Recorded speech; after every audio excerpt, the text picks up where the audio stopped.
welcome you all here to one of many events, as Ross was saying, that we've organized over 11 days to commemorate and mark the end of World War I at the 11th hour of the 11th day of the 11th month, 1918, on Sunday.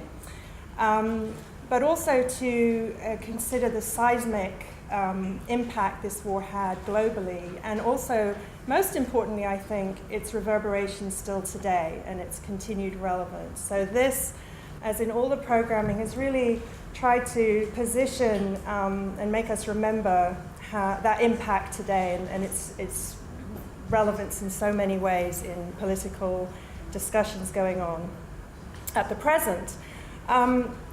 I also wanted to thank our many collaborators and partners across campus who've made all of this possible. But tonight I wanted to particularly thank Jennifer Scott, the Director and Chief Curator here at the wonderful Jane Addams Hull-House, and of course Ross Jordan and Cassie Ponton for their incredible hard work in putting tonight together. And I also wanted to express our gratitude to the John Levine International Development Fund, who have co-sponsored these programs, so we're thankful for that. Our discussion this evening is inspired by Jane Addams's bold and unapologetic activism and her vocal opposition to World War I in particular, which contributed to her receiving the Nobel Peace Prize later in 1931, the first American woman to do so. Addams was protesting against what came to be known as the war to end all wars. We know how unfortunate that overstatement proved to be, considering what followed. War and militarism has continued unabated, but so too has resistance, activism, and calls for peace and social justice by women all over the world. So tonight, by grounding our conversation in Jane Addams's actions during World War I, we hope to explore how contemporary activism by women connects to this past. What were the issues then, and what are they today? What has changed? I'm also interested in this idea of danger, these dangerous women. The danger that women like Jane Addams represent to the status quo, but also maybe more importantly, the danger that they face in that resistance. Often complex dangers affected by race, socioeconomic conditions, gender variance, and more. What was at stake for women who spoke out then and who speak out now? So our panelists, to start with, will each say a few words about their work, their interest in this topic, and some initial thoughts. But then I really want to open this up to be a conversation with questions from the panelists to each other, but also, of course, from the audience. And I believe you'll be getting some note cards to write questions. And also, of course, we can, if we have time, take questions from the floor. So let's get this started with Rima. And I'd like to ask Rima to really, again, take Jane Addams as our starting point and think about this moment in history during World War I. There or here? Okay.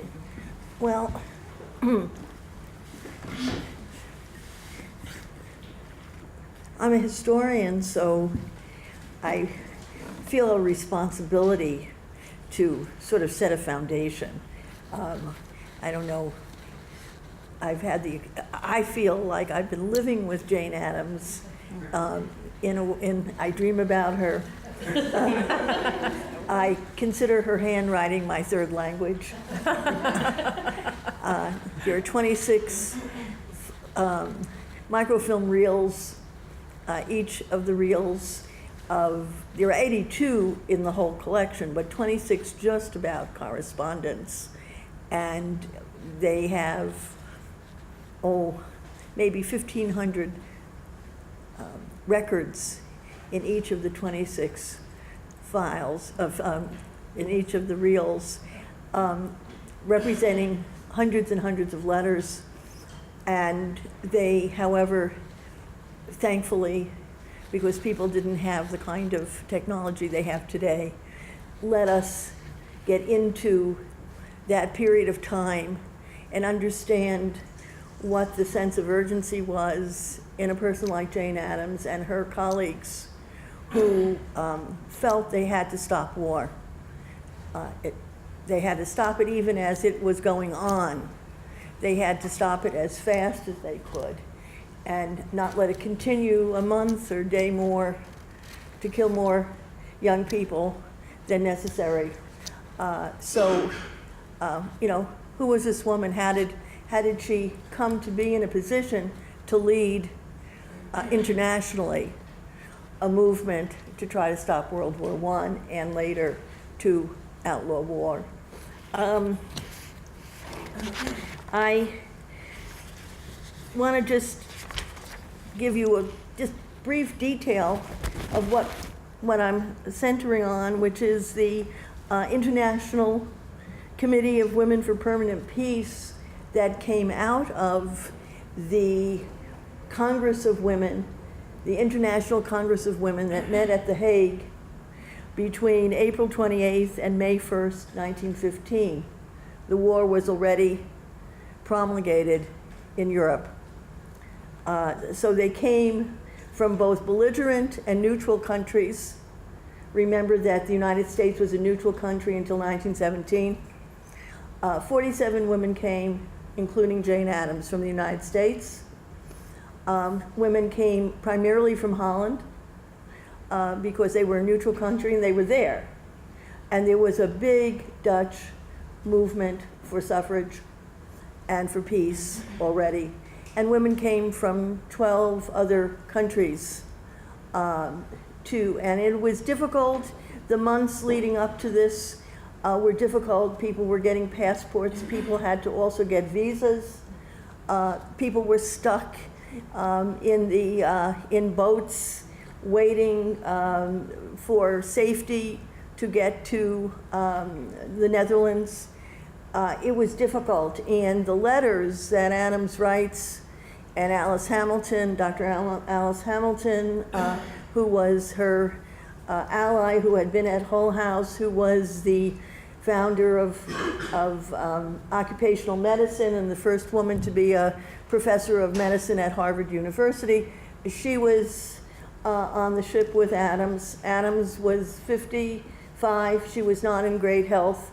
Most of the women who were going to this conference were, and given that 75 was old at that time, I'm 75, I'm thinking, you know, but they had no antibiotics. This was fraught when you say danger. This was fraught with danger. They were private citizens, they had no portfolio. They redefined the iconic and domestic ideal of mothers for peace. Many of them were not mothers. Addams wasn't a mother.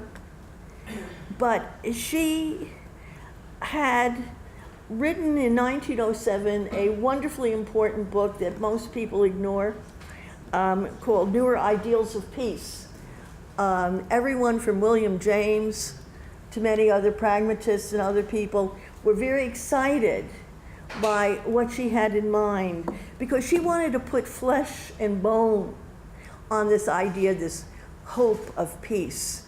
You know, this wasn't something that, you know, oh, I don't want my child to fight, or, you know, we really have to be against war.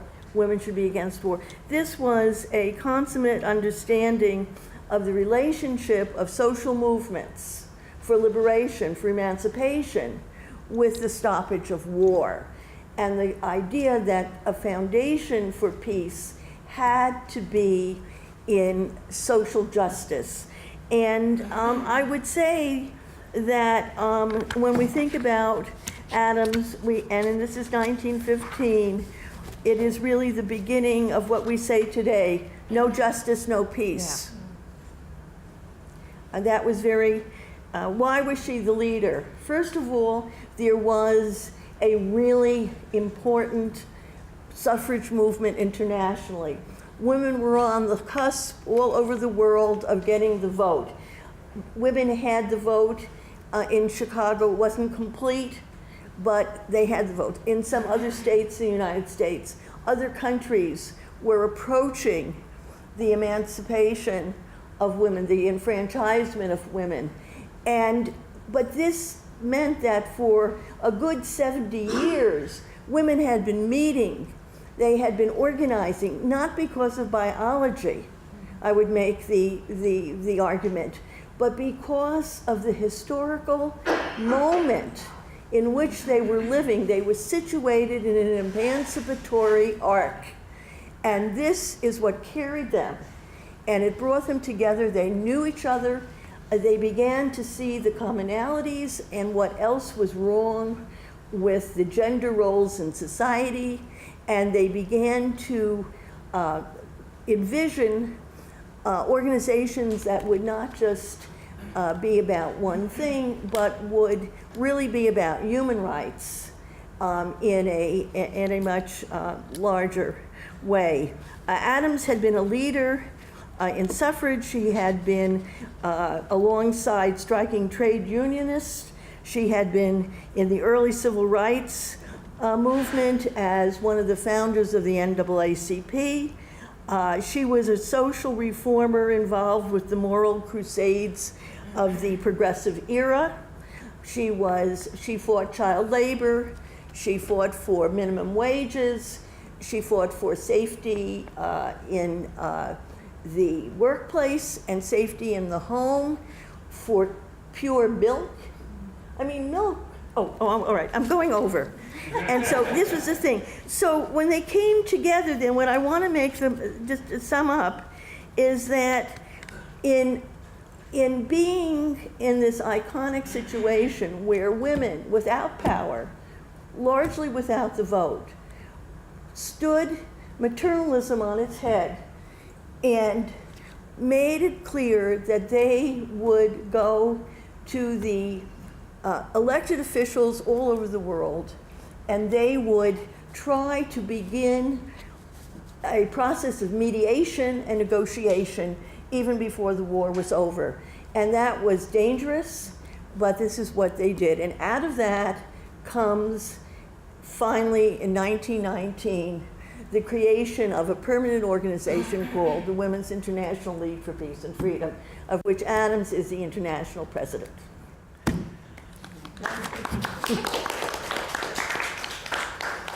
That's a lovely segue into that.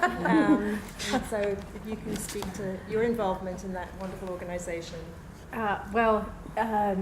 Yes, it really is a wonderful organization. And I came to WILF circuitously. I probably, like most people, I grew up during the Vietnam War and during the Civil Rights Movement.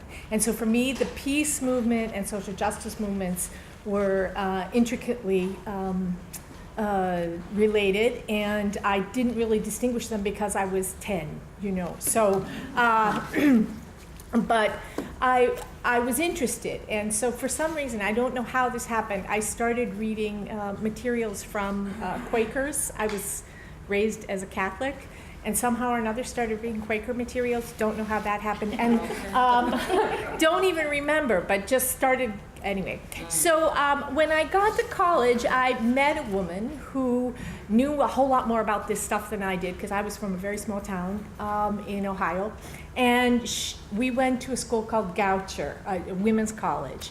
And I chose the school because it sent me feminist literature. Well, there weren't very many feminists there, but I found a couple. The few that were there, we found each other. And we created together a chapter of WILF on campus. But to be frank, at that point, we were really talking nuclear arms and sort of the demilitarization with nuclear arms. That was the major thrust of our work.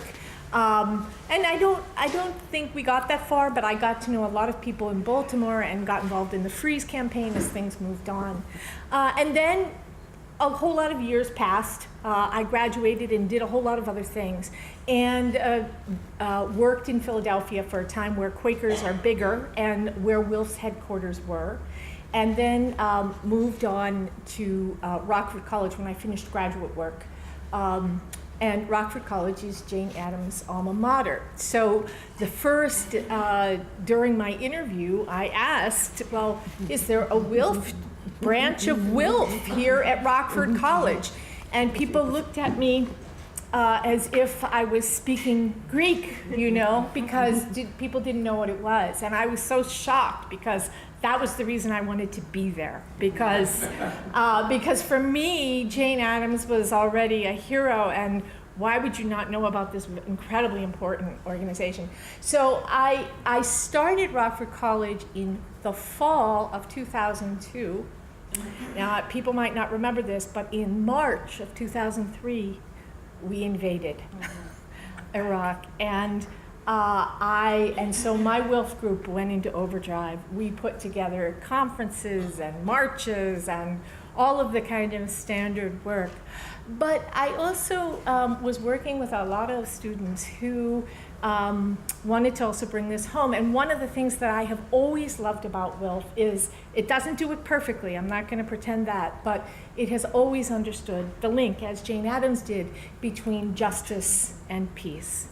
And so my students, I was asking them what they would like to do, and they said, the schools are so segregated here, Dr. McGowan. I mean, it's just crazy. And so we started to do some research. Well, we just happened to come in to the Rockford Public Schools just at the moment that they were actually about to pull apart a court order. The Rockford Public Schools in the late 80s, in the early 90s, were still doing such egregious kind of segregation and discrimination. The black students were still getting white students used textbooks in the late 80s and the early 90s. And so there was a court order to try to remedy some of these issues. And that court order created what was called limited choice. And so as actually unsuccessful in many ways as that was, it was a huge step forward in Rockford. So my students, with a little grant given to us by Wilf, actually started to interview people up and down the social networks of Rockford. They interviewed the mayor, they interviewed the superintendent of schools, they interviewed the people who brought the original suit, they interviewed students now about what they thought about what was coming. And then they put together a film. And it was not a great film, but it was amazing to watch them, because what they'd done all this research, and they did this amazing amount of learning, because they had everything at their fingertips when they started to interview people. And it was really tremendous. And if I had been better at film, if I had had any help, I was useless, really. We might have actually, what we had intended to do was to take that back out to the community and show it, and then have that be the next piece of the discussion, and sort of to move the conversation forward. But then my students graduated, and the film was there, and we didn't get nearly as far as I would have liked us to have gotten. But the learning and the understanding of race relations in this smallish Midwestern city, I think affected them dramatically. And for that, I was really grateful. Then I left Rockford College and have moved on to other things, but have started, again, a Wilf outside of the college branch, because it does seem to me that Rockford should have a Wilf branch. I mean, it's where Jane Addams went to school, so we have to work for her. And so, so now we have different kinds of projects that we're working on. And so I don't want to take too much more time, but I'll pass the torch along. That's great. Thank you. I was following along. So good evening. It's good to see you all here. You know, for me as a CPS student, you know, I was in JROTC because I'll be honest, at first I was told it was a an alibi to get out of PE, right? So once you get in it, it's fun. I did a lot of things that a lot of my, student peers who were in PE didn't get to do. We traveled, we experienced a lot of the bells and whistles that JROTC entails. And so in my senior year, I enlisted in the Air Force and went into delayed enlistment, and then, went off to basic training. And, 20 years later, sometimes I can't, because my original plan was to leave for 4 years because, I needed some education, and, as an economic option, the military provided that for me. So I went into the Air Force, and this picture is really to, just to really show that a little girl from the South Side, I experienced a myriad of experiences and assignments across the Department of Defense. And so rising to the level of being at the Defense Regional Center was like supposed to be a feather in a cap. But this assignment actually is one of the first that I would say started to wake me out of the sunken place. The more I was promoted, the closer I got to the truth, the more disillusioned I became. The more I realized and I knew the truth, and what I saw in the media didn't jive, right? And so it was really around this time that I started to really have that moral break, if you will, like, what am I doing? And so if we can move to the next. And I'll just give you a moment just to look over that while I'm speaking. But like I said, at that assignment, I really learned a lot of the things. My security clearance, got me more closer to the truth.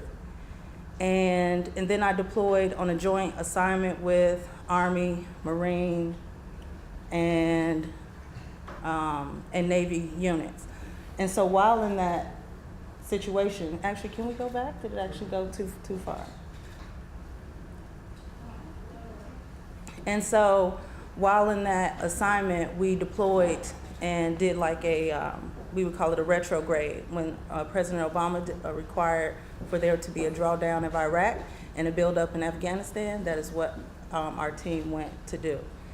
And so, and what this decoration actually led to was a promotion for me, but I didn't realize what I was really participating in, right? Because I'll tell people, like, patriotism is a sunken place sometimes, where you don't understand everything about the mission because we're told this is what it's about, and don't look over here. Don't think about what I would say the deeper part of the story is. So this program that I worked on was really close to the Defense Department and higher headquarters in the Army. And so I knew what the mission set was supposed to be in Afghanistan. And so then when we go to the next picture, I realized, like, okay, these vehicles were bought for the battlefield.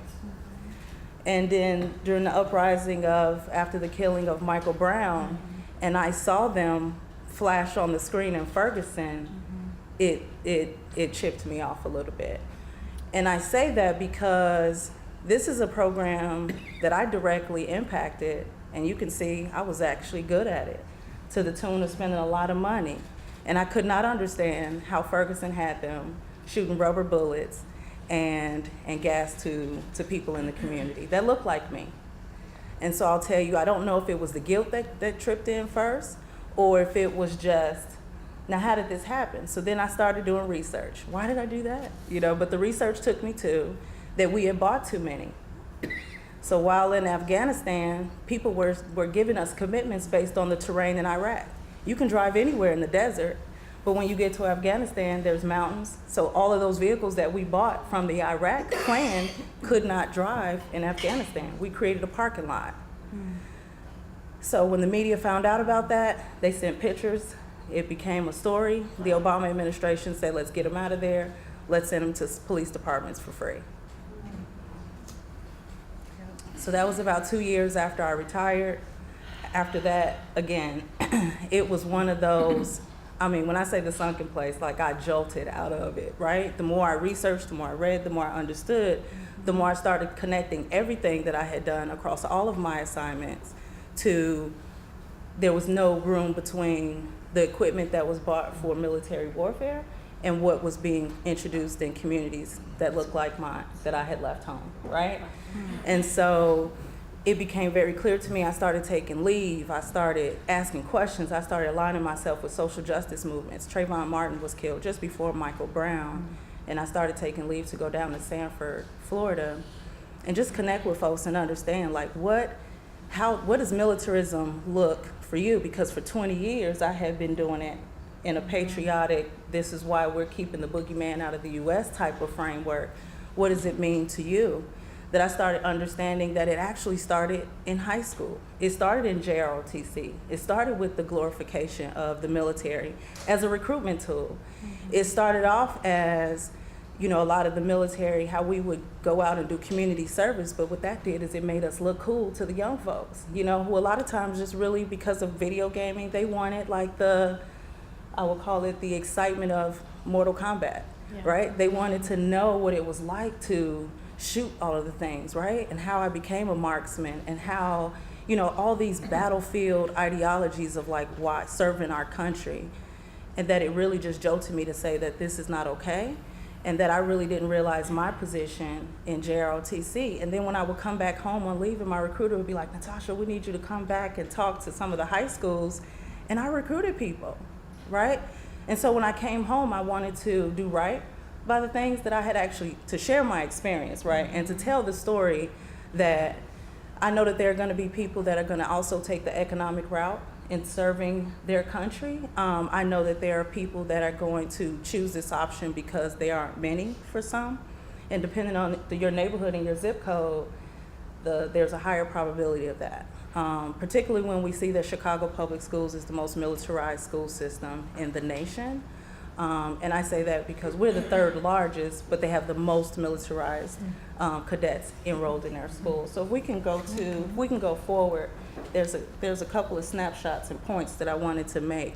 When I came home, I started to research really just how deep Chicago was in terms of just being a militarized school system.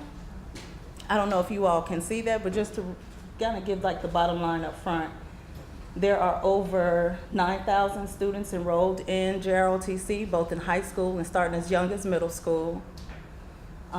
Disproportionately, there are Black and Hispanic, Latinx community that is represented. Only 5% of cadets are white. And when we look at that, we were like, well, if it's such a good program, why isn't it more balanced than that? So a lot of the school districts that are in the majority white areas just don't want a JROTC program. Those are the schools that have art, language, and other opportunities to grow, right? And civics. When we look at CPS's impact, a lot of times the JROTC programs will tell you that majority of the funding comes from the Department of Defense. In actuality, CPS pays a huge chunk of to operate their JROTC program. In fiscal year 17, they were at 13 million. FY18, they actually overspent and we're at 15, almost 16 million. And then projected this year, they're looking at spending 18 million on JROTC. When we look at those numbers, like what could be committed for that? We know that students in Inglewood are actually taking art online because they don't have it in the budget to pay for an art teacher. We know that they're also somehow taking PE online because the JROTC instructors are actually, remember, if they're in JROTC, they're not taking the PE. So we see that a lot of schools are actually losing their positions for the physical education teachers. And then when you kind of think about all of that, you think about the slippery slope that Emmanuel actually introduced a initiative that the board quickly adopted. So the current high school juniors will have to have a plan before they get their diploma, which was going to require them to either have college, gap year with college acceptance, a job offer, or military enlistment. And we know that for a lot of those folks that are overly represented in this JROTC model that are already primed are going to choose that option. Now, Veterans for Peace Chicago, we know that people are going to make those choices to join.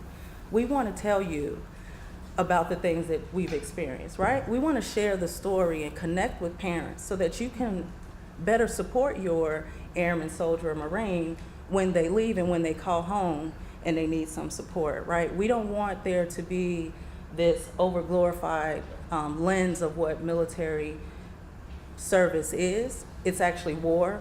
It's actually violence. It's actually doing things that are against your morals. It is actually doing things that you probably never thought you were going to do and see. And sometimes you need some help to kind of unpack that and understand how to get around that and push through it. So we feel like veteran support should be something that is like really important. We just didn't have any idea that it should be as young as the high school level, but we see them being primed around the military model, and that's why we're wanting to get out and like share the message around what's important. So, thank you.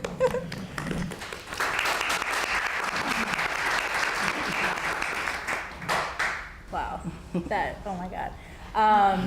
So I got a lot of my organizing work started, so my name's Monica, doing anti-military recruitment on campus here at UIC actually, right? And so much of what you were saying was resonating with me a lot around just, so I did this organizing on campus, right? Trying to get military recruiters off campus because we were like, okay, if credit card, sharks can get banned from campus, for preying on poor Black and brown people, then military recruiters should get banned as well. And doing a lot of this work, and I was involved in the Campus Anti-War Network, and then the research of Students for a Democratic Society, but still really being in this student organizing bubble, right? And really craving how does this connect on a local level, and what can I do in my community, because I know that there's this connection with militarism and state violence, but I didn't know what it was, right? And so making that connection over time, right? So I got involved with We Charge Genocide. So We Charge Genocide was a container organization, coalition to end police violence in Chicago. One of our goals was to create a shadow report, very similar and influenced by the 1951 petition by the Civil Rights Congress. So folks like W.E.B. Du Bois, William S. Patterson, Paul Robeson, Claudia Jones, all these people got together and put together this report on the lynching of Black people by police and by vigilantes in the 50s. And they created this report and they wanted to present it to the United Nations, right? Because they wanted to bring this level of police violence to an international level, right? They wanted the whole world to know about what was happening in the US. And so they created this report, and when they tried to go deliver it, Patterson boxed up hundreds of these reports and shipped them off to Paris, because that's where the UN was at the time. Never made it there. They disappeared. His passport was seized and taken away from him by the government. Robeson tried to get a passport and they denied him right away. All of this repression started bubbling up, right? Just because they were trying to tell the world and tell the United Nations about this violence that was happening. So in 2014, We Charge Genocide. It was a group of young Black and brown people, about 8 of us, created a We Charge Genocide report on police violence against young Black and brown people here in Chicago. It contained both youth testimonies of their interactions with police officers, and it contained data, right? Data that had been building up for years by local organizations challenging police violence and investigating police violence and harassment. And so we created this report, and this delegation of us went to the UN in Geneva, Switzerland during the Committee Against Torture. And there were other folks that were there. Folks from Ferguson were there. Mike Brown's parents were there. There was a delegation from Ferguson there as well. There was other people that were there from around the country that were challenging police violence as well, and bringing specific stories and data from their cities. And so basically what happens when you go there is everybody gets broken up into issue areas, right? And so our issue area was police violence, and we were given 2 minutes to talk to the UN to summarize all of our stories. There was 100 organizations that were there. To summarize all of our stories in 2 minutes. That's all you get. That's all the time you get with the UN. And so Ethan Vietz Van Leer, who's a local Chicago poet and organizer, he works with Chicago Votes now. He is a spoken word artist, and so what he did was he took everybody's stories while we were at the UN, and he created this spoken word piece.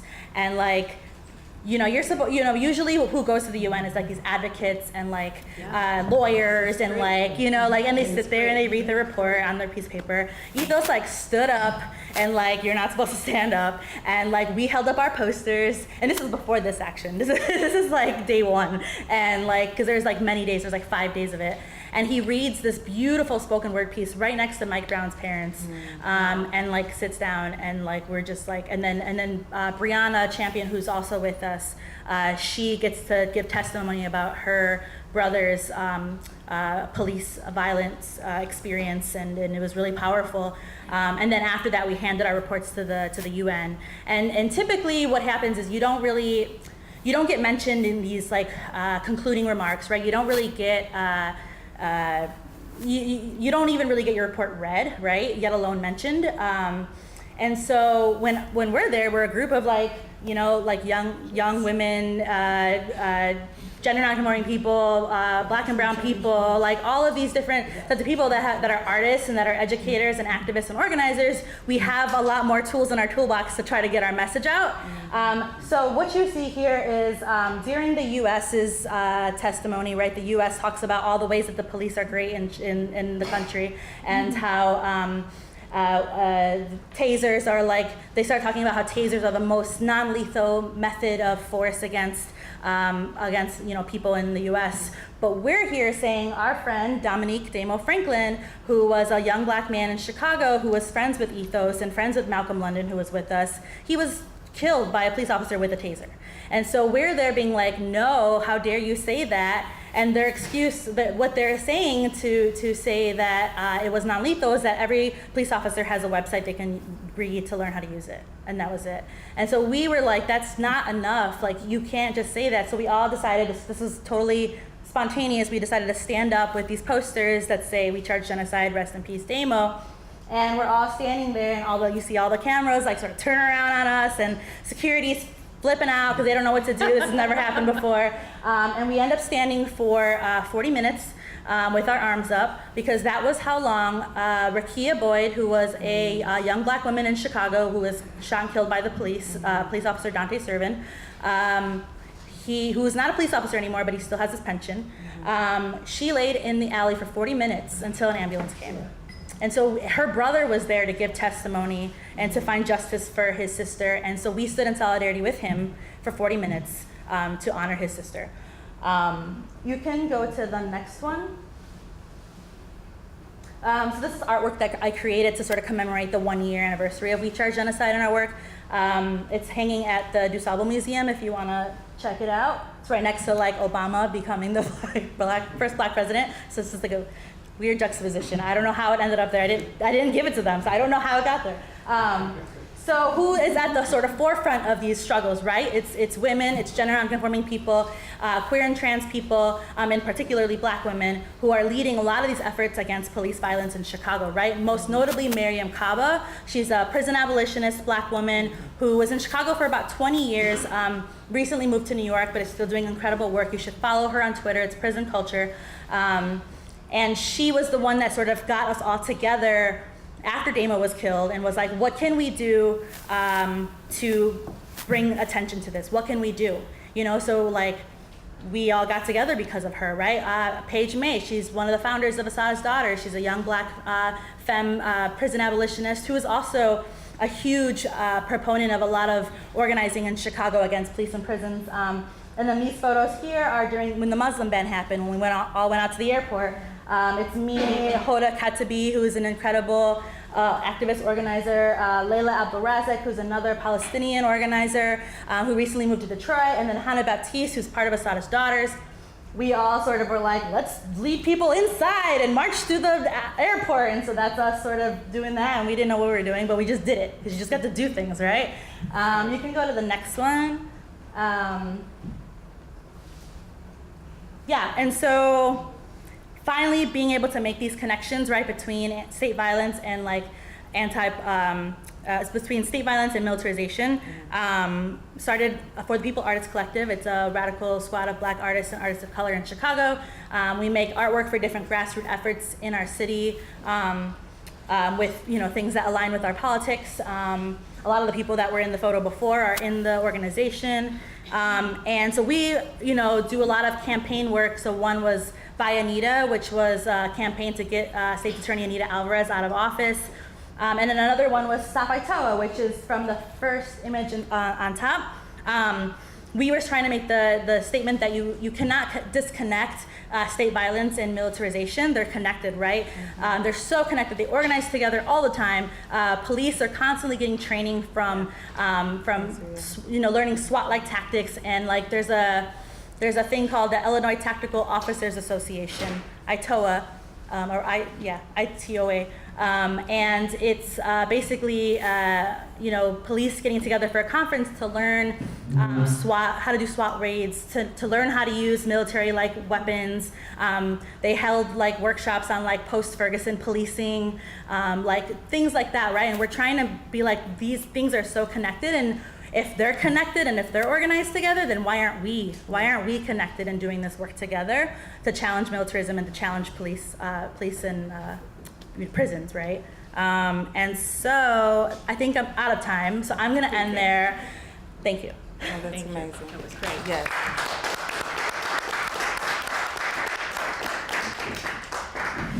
Oh my gosh, I have so much to say, right? Yeah, well, you all are just saying so much good stuff. I'm like trying to write everything down and reflect on it. Hi everyone, my name is Spiel. Thank you so much for having me here tonight. It's really great to be here. So I come out of also student organizing. I first got involved with activism and community organizing as a college student when I was working with campus workers to improve rights for workers on my campus, and then that led me into many years of doing campus-based work and youth organizing and anti-globalization work. And something I want to talk about is my involvement with a program called the Korean Education and Exposure Program. So this is a program that I help coordinate that I've been involved with for the past 4 years, which takes delegations of young Korean Americans to go to Korea. For many people, it's the first time they've ever been there, because many of them are second gen. And so we take Korean American organizers to Korea, both North and South Korea, in order to build relationships with social justice organizers and movements that are happening over in Korea. And a lot of that work actually has to do with US militarism and the impact that the US military has had on the peninsula.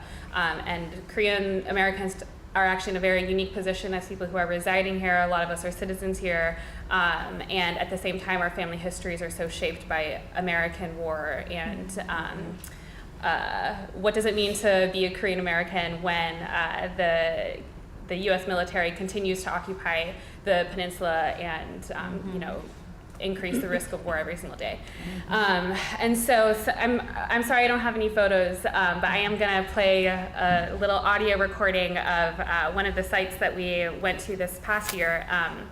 But some of the visits that we do are to see the impact that the US military has throughout South Korea is where we're able to do that specific kind of work. So that includes going to camp towns and seeing outside of US bases, I can't speak for all bases, but in Korea outside of bases there ends up being an entire industry that sort of emerges in order to accommodate the US soldiers. And so a lot of times that's women who are getting involved with sex work, sometimes that's trafficking involved, and so it really, really reshapes the entire community, and the entire community ends up organizing around the US military presence. And so we go there to meet some of the women who are doing support work for the women who are working around camp towns, and how there's all sorts of US policies in place to protect US soldiers from any sort of local regulations. So there's different campaigns that pop up because women are getting hurt, and there's no accountability because they're not accountable to the local government. They're accountable to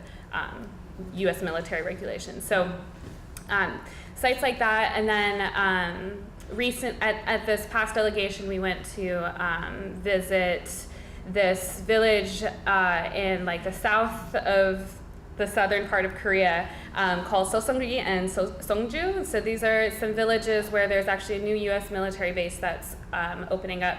And it's supposed to be, it's called THAAD, T-H-A-A-D. You should look it up because it's an ongoing struggle. And this whole military base is supposed to be a defense system against North Korea, which I'm not going to go into my entire spiel about the Korean conflict and how lots of things are set up that it's defense, when really that's not the goal. So it's supposed to be a missile defense system in the event of a North Korean attack, except for the fact that it's so far south that it can't actually protect the majority of Koreans, because you can't intercept a missile that's already hit Seoul if you're south of it. And this entire system is actually in order to gather intelligence on China. So it's actually a surveillance system. And this surveillance system also is making this very, very quiet farming region into a target in the event of a war. And it's also just escalating tensions within the entire Asian Pacific region. And so we got to go there and actually spend time with the villagers who are resisting this base and who have been resisting it ever since they found out that it was going to happen there with absolutely no local input. And so these are farmers. The majority of them are like Haominis, which is like grandmothers. And so they've been resisting this for years. And I just want to play, because I don't have photos for you all, I'm going to play a song. And this is a song of the grandmothers singing about their resistance to this new U.S. military base. And I can tell you a little bit. Oh, I was putting it on the mic, but if you want to plug it in, we can. No, it's on the. Okay. Yeah. 하나, 둘, 셋, 넷. 야야야, 내 나이가 어때서 청춘의 나이가 있나요? 둘, 넷. 음은 하나요. 웃긴 거 하나요. 평안함이 정말 내 소원인데. 눈물이 나네요. 미국 사고 온다니 농사짓기 딱 좋은 나이인데. 둘, 넷. 어나요 우연히 길 속에 비춰진 시발산을 바라보면서. So anyways, you can hear that there's just so much joy and resilience. And the last line of that song, most of these grandmothers are like in their like 70s, 80s. Like we're talking about just like the tiniest Korean women that are like going up against the U.S. military. And the last line of that song is, "I'm the perfect age to resist. I'm the perfect age to fight." And it's originally comes from like a farming song, and then they rewrote it in order to help with their struggle. And I mean, it's just been years and years of them. They've completely reorganized their entire community to help resist this base. It's really, really incredible and very inspiring. And yeah, including like 24-hour meditation and prayer services at the base. And at this point, actually, the military has had to start flying everything in by helicopter because they've successfully blocked off all of the roads in order to be able to get in. And yeah, and I mean, this is being led by like farming grandmothers when I heard the title of this panel, Dangerous Women, those are the women that I think of. And they're the people that no one thinks are dangerous, but actually the level of commitment and passion that they have is really what grounds me in all of the work that I do. So anyway, so this program is a really exciting program that got me to be very involved with the anti-war, anti-militarism movement and being able to understand how war and militarism has impacted my family and continues to live through my family today. And so I think that's actually a common experience among a lot of people who are living in the U.S. Have actually been displaced by U.S. wars and been displaced by U.S. militarism, either immediately within their own lives or maybe their parents or their grandparents. And so as we're seeing more and more people living here that have been displaced by U.S. wars and militarism, I think it's important for us to think about what the role is of those voices within this movement, and what the role is of organizing those diasporas, which are people who are living away from their ancestral homelands, and what is the role of those people who have a really unique position with the leverage and the voice here within the U.S. and also the connection and the community and the families who are living all over the world where U.S. military bases are. And so that's a really exciting program. And so recently, and then just I'm going to end with a bit about a new project that I'm working on. So my experience with doing youth organizing and also with this program has really got me passionate about trying to bridge between not just having us, you know, because Koreans are working around Korean peace, and I think that's very important, and you know, people from Iran are working on peace with Iran, and a lot of us are organizing within our own communities, and uplifting our voices is very, very important. And at the same time, I think it's limited, and I think it's really important for us to start building bridges across different communities and connecting to the different struggles that we have. And I just, Natasha, your story about seeing it roll out in Ferguson, it's like that's exactly the kind of connection that I think is so, so important to be making right now. And connecting it with policing and prisons, and understanding that all of these struggles are so connected, and if we were all working together, what kind of power could we unleash? Wilf. I'm sorry.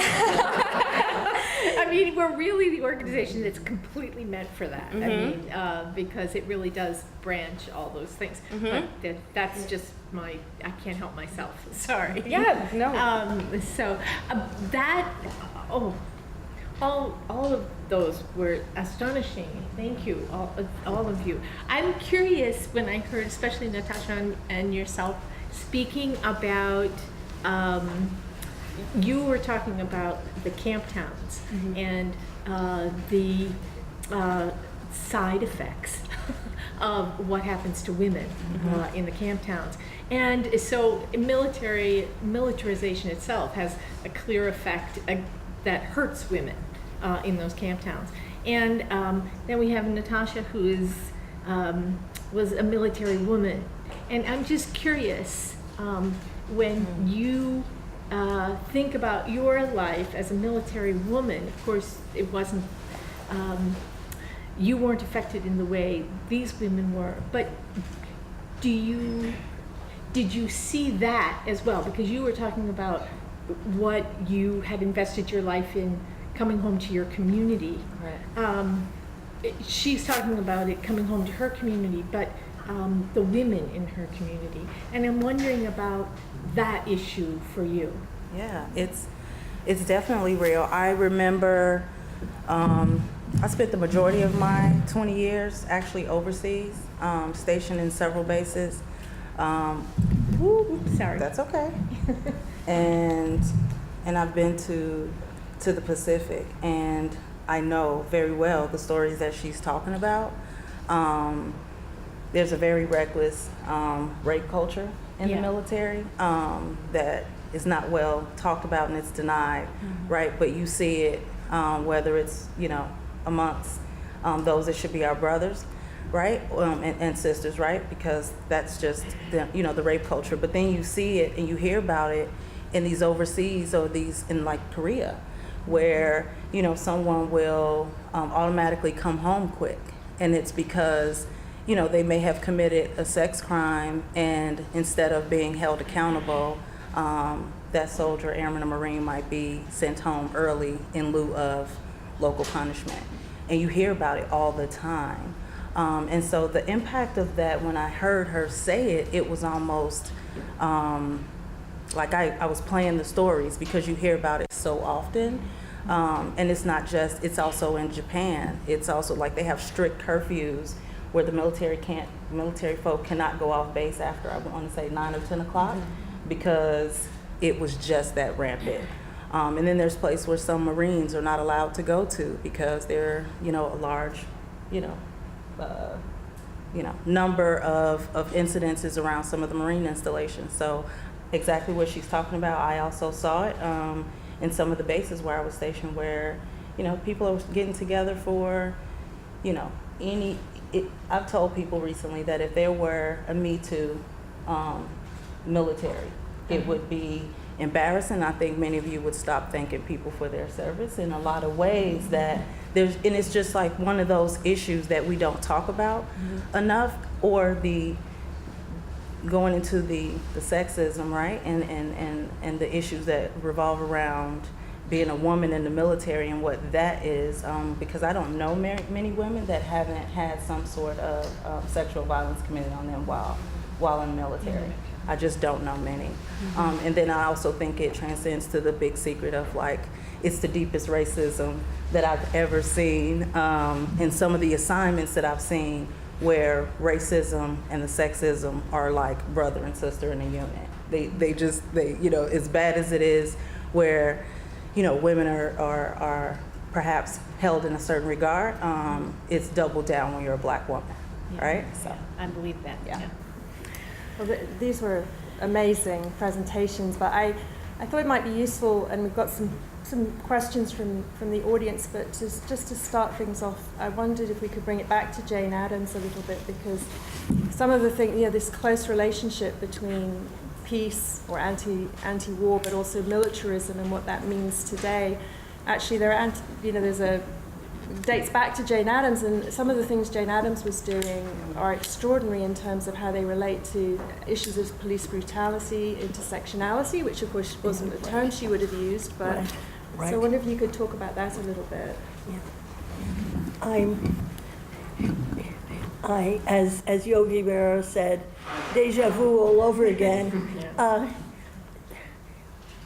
One of the worst things that Jane Addams did, and understand in 1914, any poll, any voting about who was the greatest, most important woman in the United States, who was the most loved and respected, Jane Addams would either be 1 or 2 or 3 on that scale. She was, you know, Saint Jane. And within 1 year of The Hague, and especially as she came home, she came to the New York port, and she had a big rally at Carnegie Hall. And what she wanted to do was to report faithfully what she had seen and who she had talked to, what they had told her. And what they told her was that the French and English soldiers in the trenches had to be doped up in order for them to fight, because they had to be pushed into it. And what she was doing was she was taking the veil off of the so-called war virtues. She was showing that war is not noble, that there's nothing good about it, that we have to find another way to solve conflict. Well, this was getting at patriarchy in, you know, I want to say in the balls. Yes, I'll say it. Right there. And it was hurting. They were hurt. And this journalist, Richard Davis, who was a jingoistic yellow journalist who had worked for William Randolph Hearst. He had been the one that had basically made the image of the Rough Rider. And, you know, so many of our wars were over things that never happened, that were staged and so forth, but this masculinity, and he basically said that he began the campaign against Jane Addams. It was in the New York Times. By the time she came to Chicago, there was a rally of her supporters in Chicago, 3,000 strong at the Auditorium Theater, to buoy her up. But she became an object of surveillance by the FBI. She was surveilled for the rest of her life. She worried that she would not be able to get a passport. And all kinds of things happened. The DAR, she was a member of the DAR, not that she wanted to be, but she was Daughters of the American Revolution. They threw her out, and so forth. She, by saying honest things about what happens in soldiering, that is a dangerous thing in a society which has to prop up a military and achieve that. The other thing she did was in 1920, when there were 4,000 deportations in Chicago, when because of the Russian Revolution of 1917 and the fear of Bolshevism and so forth, people were being deported simply because they were a political party that the government wanted to get rid of. Addams, at the same time, the 1919 race riot in the city of Chicago had been, the culmination of hundreds of lynchings and race riots, including one in 1909 in Springfield, Illinois, at the time when they were getting ready for the centennial of Lincoln's birth. And that was one of the things that started the NAACP. And Addams is being attacked by the American Legion, by the newspapers and so forth, and she says, why are you attacking me? Why aren't you arresting the people who are bombing the homes of black people in Chicago who are trying to get better homes and better neighborhoods, and the white people who are willing to rent to them? Why are they not being bombed? Why are they not being charged and investigated? And what she saw was a militarization of the police, and this was in 1920, and she'd even written about it in 1907, was the fact that the police were there not to protect and serve the community, but to protect property and to protect the interests of the ruling elite. Yes. And so the militarism of the police was a long-standing situation. And so so in writing against these things, she saw immediately she saw these connections.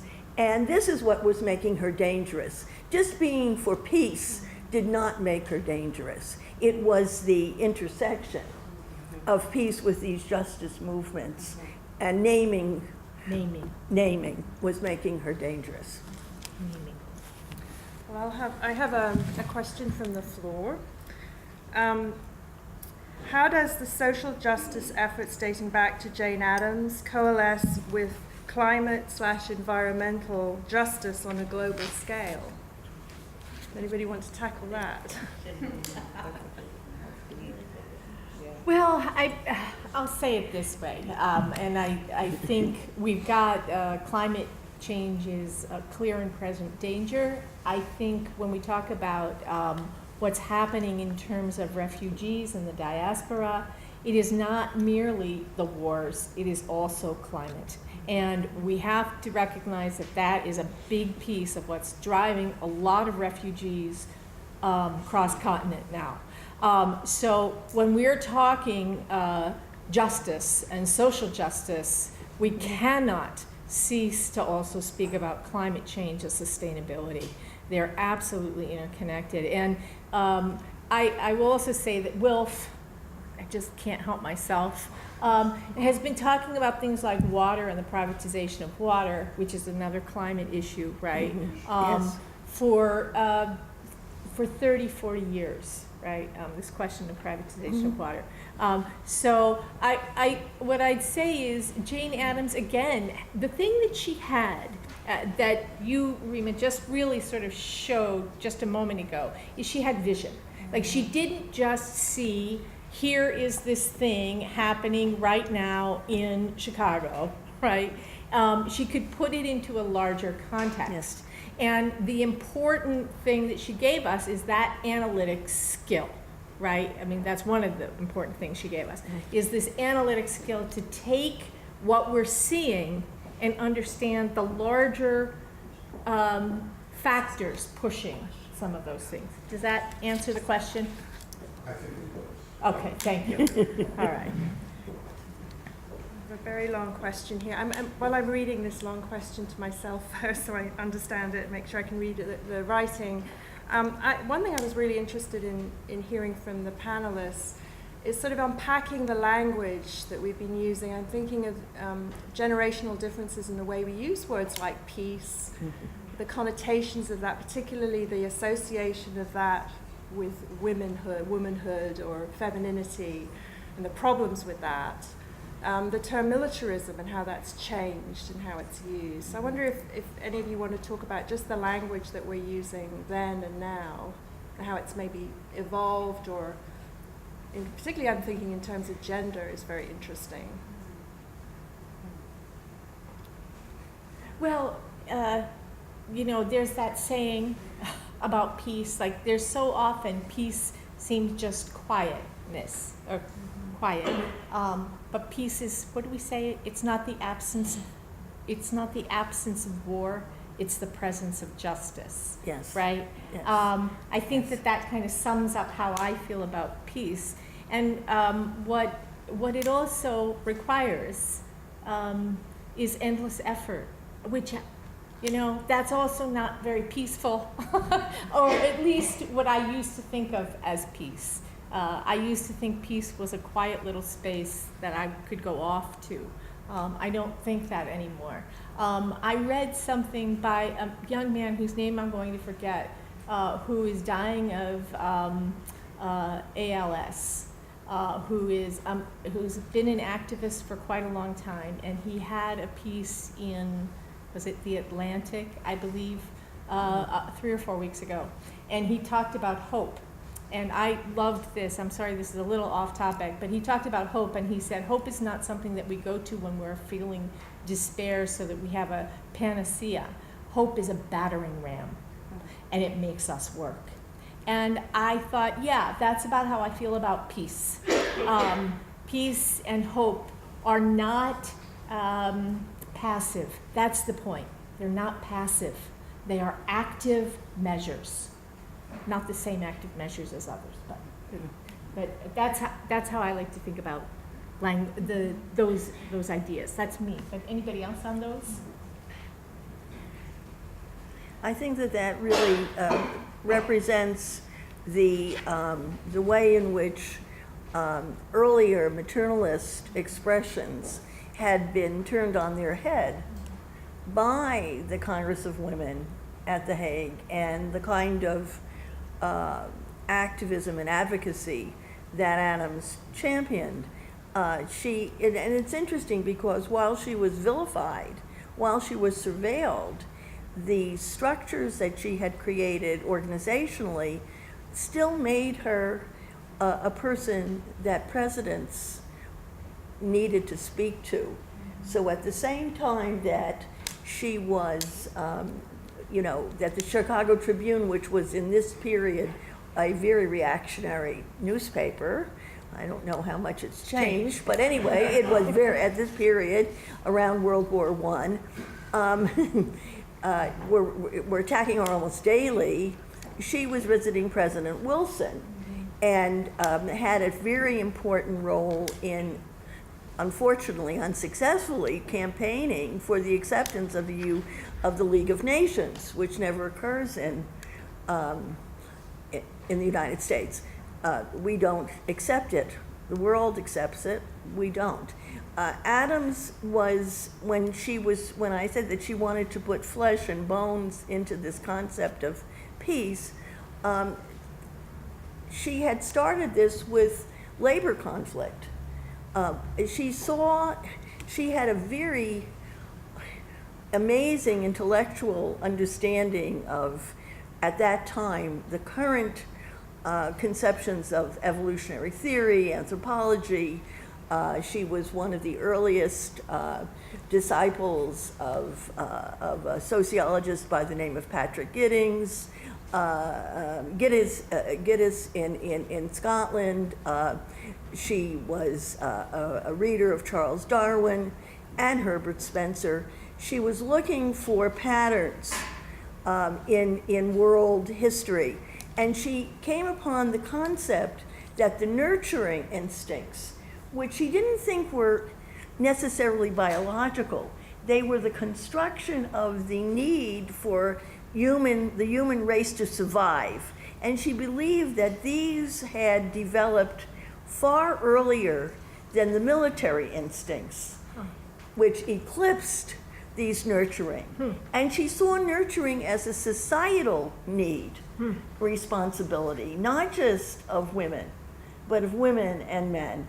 And that what she looked to was in the industrial world, which was more interdependent and had created new needs and responsibilities. She understood that there was this global situation of migrations, of economy, and she really saw this positive understanding of peace related to this evolutionary social progress. And unfortunately, in 1907, when she really, in this Newer Ideals of Peace, which really lays it out, she is looking at the withering away, for example, of the military virtues. Ultimately, by 1935, she understood that it was going to take a much longer time than anything that she had imagined, and in some ways I think it was fortunate that she didn't have to know what Hitler was about to do.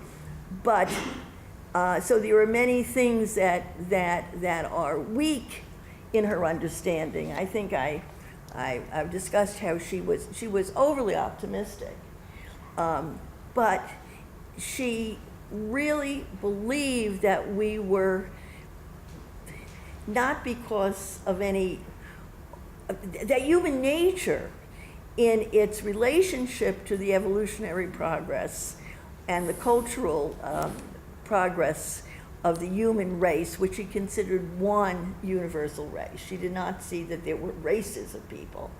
And in that we were going toward this acceptance of the abolition of violence in conflict. And what she said was, look, we used to have slavery, we don't have slavery. We used to have blood libel, we don't have blood libel. The human race is growing out of its militarism. She also realized that all of us had to help it along. I wanted to start thinking of closing this with some thoughts about the future and how hopeful you are about youth movements in general, about women's movements, and about how to activate energy going forward. Does anybody want to? Yeah, so I'm actually working with a group of organizers based here in Chicago to try to address that exact question, to try to launch a sort of a youth movement around anti-militarism and bring our generation up to speed about all of these conversations, because I think that it's been lost among young folks, and I think that Natasha was talking about how the military isn't really seen as a very political thing for young people, and that's very, very intentional, right? That's because of the recruitment machine, and they learned a lot during Vietnam War protests and how to, withhold information from everyday people so that people don't really know what's going on with the military. And so I think it's very, very important, especially right now while the country is so polarized and while people are kind of reorganizing their political identity and understanding what does it mean to be an American when this is what our country looks like right now.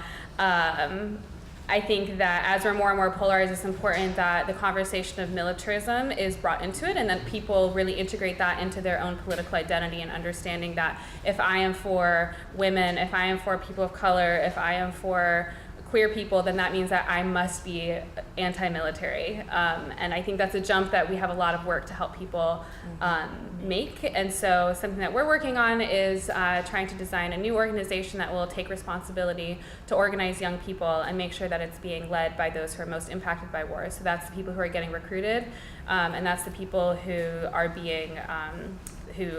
are being displaced by militarism and war. And so I think that if we're going to reignite a strong anti-militarism movement, that the most important way that is going to happen is for it to be led by and for people who are most impacted. And so that's something that we're working on right now, and it's a little bit too early to tell you too much about it, but that's the hope, is that we're going to work on this, and that we have to take responsibility as people living here within the US and with the access that we do have, because people all over the world are organizing and dedicating their entire lives and putting their lives and bodies on the line to resist the US military machine, and it's important that us as people living here are working in solidarity and supporting their work.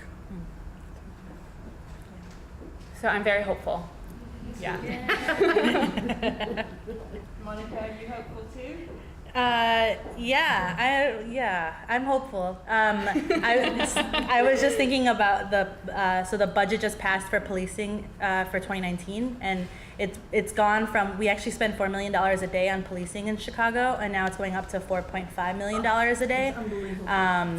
So I was just thinking, I don't know why I was thinking about that, but I was thinking about that, and oh, that's why I was, that's the hopeful thing.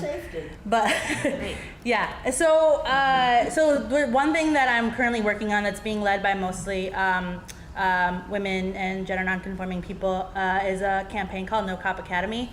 And so we're working with about 80 different organizations across Chicago, including War Resisters League, which is a national organization challenging militarization across the U.S. and the whole world.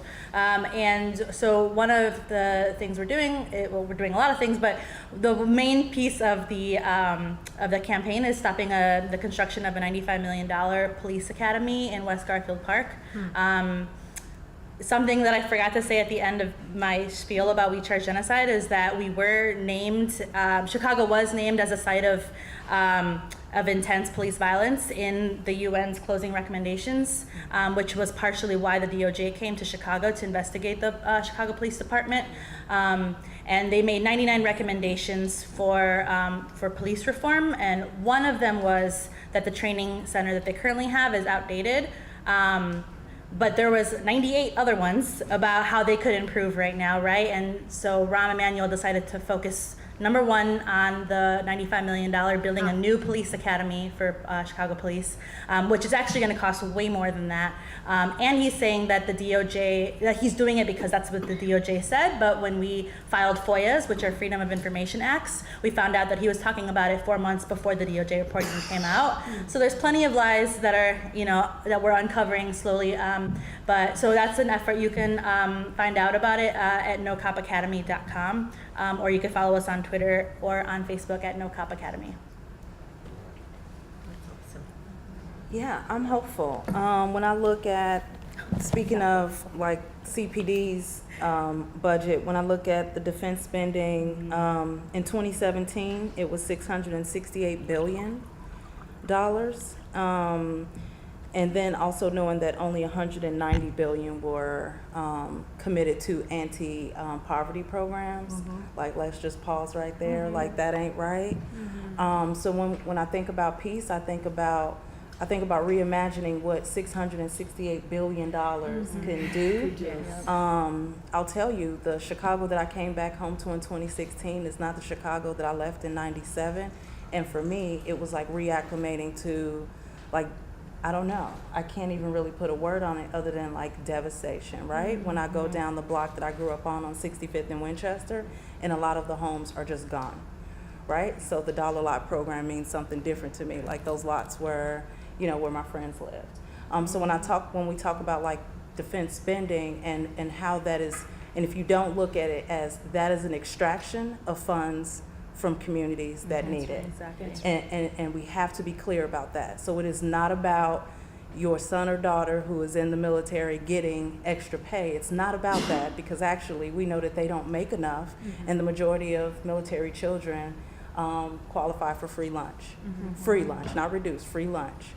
So we know that this is about the gross misspending of federal contractors and wars. When you talked about the buildup, and I know the units that are getting prepared for that buildup, and when you know about just the waste that is like ignored for the sake of just get it done, right? And so when I think about like all of the funding that's wasted on militarism, and I think about how we can start reimagining that, for me locally it starts in CPS.